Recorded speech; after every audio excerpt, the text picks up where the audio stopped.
નમસ્કાર ખેડૂત મિત્રો, આપ સૌ જાણો છો કે તાજેતરમાં ગુજરાતની અંદર સમગ્ર ગુજરાતમાં કમોસમી વરસાદને લીધે ખેડૂતોનો તમામ પાક નિષ્ફળ ગયો છે. સાથે સાથે વર્ષોથી ખેડૂતો અને ખેતી ખતમ કરવા માટેની નીતિથી આગળ વધી ભાજપે હંમેશાથી ખેડૂતો સાથે અન્યાય કર્યો છે અને એવા સમયમાં આમ આદમી પાર્ટી ગુજરાતના ખેડૂતોનો અવાજ બની રહી છે.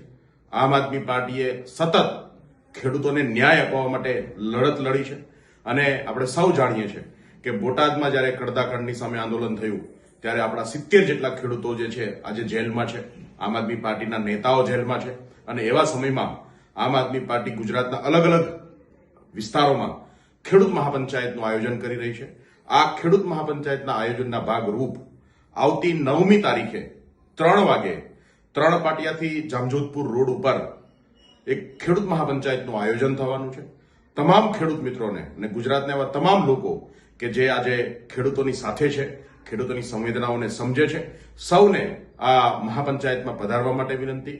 એક થઈશું, એક સાથે અવાજ ઉઠાવીશું.